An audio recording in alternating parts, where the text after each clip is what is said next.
Hello বন্ধুরা, আপনারা সবাই কেমন আছেন? আশা করি ভালো আছেন। গরম পড়ে গেছে বন্ধুরা, তাই আজকে এই গরমের শুরুতেই হালকা পাতলা মাছের ঝোল বানিয়ে ফেললাম বাড়ির ঘরোয়া পদ্ধতিতে। দেখুন, প্রয়োজন মতন আলু কেটে নিয়েছি, তারপরে টমেটো, কাঁচা লঙ্কা, পেঁয়াজ, আদা নিয়ে নিয়েছি, আর প্রয়োজন মতন কাতলা মাছ নিয়ে নিয়েছি। আজকের রেসিপি হালকা পাতলা মাছের ঝোল, কাতলা মাছ আলু দিয়ে একদম ঘরোয়া পদ্ধতিতে। প্রথমে লবণ হলুদ মাখিয়ে নিচ্ছি মাছে, সুন্দর করে দিয়ে দিলাম প্রয়োজন মতন লবণ আর হলুদ, দিয়ে হাত দিয়ে মাখিয়ে নিচ্ছি। আপনারা হাত দিয়ে মাখিয়ে নেবেন, হাত দিয়ে মাখালে মাখানাটাও সুন্দর হয় এবং মাছের ম্যারিনেটটাও সুন্দর হবে। এইভাবে নিয়ে নিয়েছি। এখানে কাতলা মাছের মাথা নিয়ে নিয়েছি, পেটি নিয়েছি, দাগা নিয়েছি। তারপর উনুনে কড়াই বসিয়ে কড়াইটা গরম হয়ে গেলে প্রয়োজন মতন সর্ষের তেল দিয়ে দিলাম। এরপর একে একে মাছ তুলে দেবো। দেখুন, দিয়ে দিচ্ছি একে একে, একদম মিডিয়াম আঁচে মাছগুলো সুন্দর করে লাল লাল করে ভেজে নেব। দেখুন, সমস্ত মাছ দিয়ে দিচ্ছে এইভাবে। গরমের সময় হালকা পাতলা খাবার খাওয়া খুবই প্রয়োজন এবং স্বাস্থ্যের পক্ষে খুবই ভালো। তাই আজকের একদম ঘরোয়া পদ্ধতিতে হালকা পাতলা ঝোল বানিয়ে নেব। তাই জন্য প্রথমে মাছগুলো সুন্দর করে ভেজে নিচ্ছি। দেখুন, মাছ ভাজা হয়ে গেছে, এইভাবে উল্টে পাল্টে ভেজে নিলাম। এবার তুলে নেব মাছগুলো। দেখুন, এইভাবে লাল করে ভেজে নিয়েছি। এবার তুলে নেব। মিডিয়াম আঁচে মাছগুলো ভেজে নেবেন। একে একে তুলে নিচ্ছি।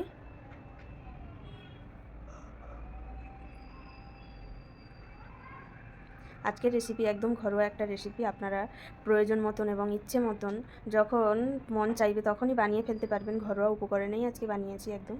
দেখুন, সমস্ত মাছগুলো তলা হয়ে গেছে, তুলে নিয়েছি। এবার ওই গরম তেলে একে একে কেটে রাখা আলুগুলো দিয়ে দিচ্ছি। আলুগুলোও ভেজে নেব সুন্দর করে। এখানে মিডিয়াম সাইজের 3টে আলু নিয়ে নিয়েছি, নিয়ে এইভাবে কেটে নিয়েছি। খুব সরু করিনি, একটু মিডিয়াম মোটা রেখেই আলুগুলো নিয়েছি কেটে। তারপরে পরিষ্কার করে ধুয়ে নিয়েছিলাম। তারপরে দেখুন, আলুগুলো তুলে দিলাম, দিয়ে লবণ হলুদ মাখিয়ে আলুটাকেও সুন্দর করে ভেজে নেব। একদম উনুনের মিডিয়াম আঁচে লাল লাল করে ভেজে নেব। দেখুন, আঁচটা এবার বাড়িয়ে দেবো, দিয়ে সুন্দর করে আলুটাও ভেজে নেব, ভেজে তুলে নেব। দেখুন, আলু ভাজা প্রায় হয়ে এসেছে। এবার একে একে আলুগুলো তুলে নেব। দেখুন, এইভাবে আলুটা ভেজে নিয়েছি। আলুটা যদি এইভাবে ভেজে নেন তাহলে তরকারিটা খেতেও সুন্দর লাগবে এবং রেসিপিটাও খুব সুন্দর হবে। আপনারা এইভাবে একবার বানিয়ে খেয়ে দেখবেন, একদম ঘরোয়া পদ্ধতিতে, গ্রাম বাংলার ঘরোয়া পদ্ধতি। দেখুন, আলুগুলো সব তুলে নিলাম। এরপর ওই গরম তেলে জিরে দিয়ে দিলাম, গোটা জিরে, আর দেবো শুকনো লঙ্কা আর তেজপাতা, দিয়ে একটু নেড়ে চেড়ে কেটে রাখা পেঁয়াজ দিয়ে দেবো। এখানে মিডিয়াম সাইজের 2টো পেঁয়াজ নিয়ে নিয়েছি। তরকারিতে পেঁয়াজের পরিমাণটা খুব বেশি প্রয়োজন নয়, আবার একটু বেশি প্রয়োজন হয়, তাই এখানে মিডিয়াম সাইজের 2টো পেঁয়াজ নিয়ে নিয়েছি। আপনারা একদম কম দেবেন না, আর খুব বেশিও ব্যবহার করবেন না। দেখুন, পেঁয়াজটা একটু ভেজে নিলাম। এরপর কেটে রাখা টমেটো দিয়ে দিলাম। এখানে একটা বড় সাইজের টমেটো নিয়ে নিয়েছি। তারপরে লবণ দিয়ে দিলাম টমেটোটা জড়িয়ে নেওয়ার জন্য। এরপর নেড়ে চেড়ে একদম একটু ঢাকনা চাপা দিয়ে টমেটোটা জড়িয়ে নেব। এই সময় উনুনের আঁচটা একদম লো ফ্লেমে রাখবেন মশলা কষানোর সময়।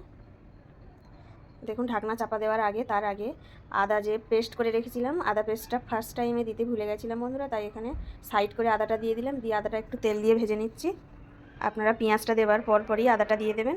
আমি এখানে ভুলে গেছিলাম দিতে, তাই তার কিছুক্ষণ পরেই আদাটা দিলাম। দিয়ে এইভাবে ভেজে নিচ্ছি। ভেজে নেওয়া হয়ে গেলে একসঙ্গে ভালো করে মিশিয়ে নেব। সব একসঙ্গে টমেটো, পেঁয়াজ আর আদা মিশিয়ে নিয়ে এবার ঢাকনা চাপা দিয়ে টমেটোটাকে সুন্দর করে জড়িয়ে নেব। তারপর দেখুন, টমেটোটা সুন্দর করে জড়ে গেছে। এইভাবে খুন্তি দিয়ে ভালো করে ঘেটে দিচ্ছি, টমেটোটা থেতলে দিচ্ছি। থেতলে দেওয়া হয়ে গেলে এরপর একে একে সমস্ত কিছু মশলা ব্যবহার করব। দেখুন, ভালোভাবে এইভাবে ঘেটে নিয়েছি টমেটোটা। আর এই সময় উনুনের আঁচটা একদম বাড়াবেন না, একদম লো ফ্লেমেই রেখে দেবেন। এরপরে সমস্ত কিছু মশলা দিয়ে দেবো। প্রথমে হলদি দিলাম, প্রয়োজন মতন দেবেন। তারপরে একটু কাশ্মীরি লঙ্কার গুঁড়ো দিলাম, তার আগে একটু জিরে গুঁড়ো দিয়ে দিলাম। আপনারা চাইলে শুকনো লঙ্কাও ব্যবহার করতে পারেন, আমি এখানে কাঁচা লঙ্কা পেস্ট ব্যবহার করেছি। আপনারা যে যেমন ঝাল খেতে চান সেই অনুযায়ী ঝাল ব্যবহার করবেন। তারপরে ভালো করে সব মশলা একসঙ্গে মিশিয়ে নিয়ে ভালো করে একটু কষিয়ে নেবো, একদম লো ফ্লেমে কষিয়ে নেবো। এইভাবে খুন্তি দিয়ে কষিয়ে নিচ্ছি। এরপরে কষানো হয়ে গেলে ভেজে রাখা আলু দিয়ে দেবো। দেখুন, সুন্দর করে কষানো হয়ে গেছে মশলাটা। মশলাটা সুন্দর করে কষালে তরকারিটার স্বাদ দ্বিগুণ হয়ে যায় এবং খেতেও খুব সুন্দর লাগে। দেখুন, ভেজে রাখা আলুগুলো দিয়ে দিলাম, দিয়ে আবার একটু মশলার সঙ্গে ভালো করে কষিয়ে নিচ্ছি। একদম লো ফ্লেমেই উনুনের আঁচটা রাখবেন। দেখুন, আলুটা এইভাবে কষিয়ে নিচ্ছি। কষানো হয়ে গেলে প্রয়োজন মতন জল দিয়ে দেবো আলুটা সেদ্ধ হওয়ার জন্য। দেখুন, সুন্দর করে কষিয়ে নিয়েছি। ফ্লেভারটা কত সুন্দর চলে এসেছে দেখুন, তরকারির কালারটা। এখানে যেহেতু কাঁচা লঙ্কা দিয়ে তরকারিটা করেছি, তাই হয়তো বন্ধুরা আপনারা ভাবছেন টেস্ট কিংবা কালার অতটা ভালো আসেনি শুকনো লঙ্কা দিলে, কিন্তু নয়, টেস্ট খুব সুন্দরই হয়েছিল। তারপরে জল দিয়ে দিলাম, জল দিয়ে ঢাকনা চাপা দিয়ে দিলাম। দেখুন, ঝোলটা ফুটে গেছে, ফুটছে। এবার ভেজে রাখা মাছটা দিয়ে দেবো। তো উনুনের আঁচটা বাড়িয়ে মিডিয়ামে রাখবেন এই সময়। একদম হাইতে করে দিলে ঝোলটা তাড়াতাড়ি মরে যাবে, আলুটাও সুন্দরভাবে সেদ্ধ হবে না, তাই মিডিয়াম আঁচে রেখেই আলুটা সেদ্ধ করবেন। দেখুন, আবারও ঢাকনা চাপা দিয়ে দেবো, দিয়ে আলুটাকে সুন্দর করে সেদ্ধ করে নেব। দেখুন আর এখানে আলু সেদ্ধ হয়ে গেছে সুন্দর করে। এবার দেখে নেবো আলুটা সেদ্ধ হয়েছে কিনা। এবং রেসিপিটাও একদম রেডি হয়ে এসেছে, দেখুন সুন্দর করে আলুটা গলে গেছে। এরপরে স্বাদ অনুযায়ী লবণ দেবো, যেহেতু লবণ কম হয়েছিল তাই স্বাদ অনুযায়ী লবণ ছড়িয়ে দেবো। দেখুন লবণ দিয়ে দিলাম। এরপরে একটা ভাজা মশলা ব্যবহার করব বন্ধুরা। এই ভাজা মশলাটা অবশ্যই ব্যবহার করবেন, তরকারির স্বাদটা খুব সুন্দর হবে এবং খেতে খুব দারুণ লাগবে। এই ভাজা মশলাতে আছে জিরে, ধনে, এলাচ, লবঙ্গ, দারচিনি, তেজপাতা, গোলমরিচ একসঙ্গে ভেজে গুঁড়ো করা। এইভাবে নেড়ে চেড়ে তরকারিটা নামিয়ে নেব। আজকের রেসিপি একদম রেডি। হালকা পাতলা কাতলা মাছের ঝোল আলু দিয়ে ঘরোয়া পদ্ধতিতে। স্বাদের জন্য একটু চিনি ছড়িয়ে দিলাম। এরপর নেড়ে চেড়ে দেবো আর একটু দিয়ে রেসিপিটা একদম নামিয়ে নেব। রেডি হয়ে গেছে সার্ভ করার জন্য। এরপর আপনারা নামিয়ে নেবেন, নামিয়ে নিয়ে কিছুক্ষণ পর সার্ভ করতে পারেন।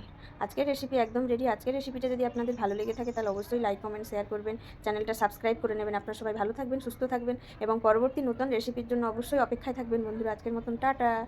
অবশ্যই চ্যানেলটা সাবস্ক্রাইব করে পাশে থাকবেন। টাটা বন্ধুরা।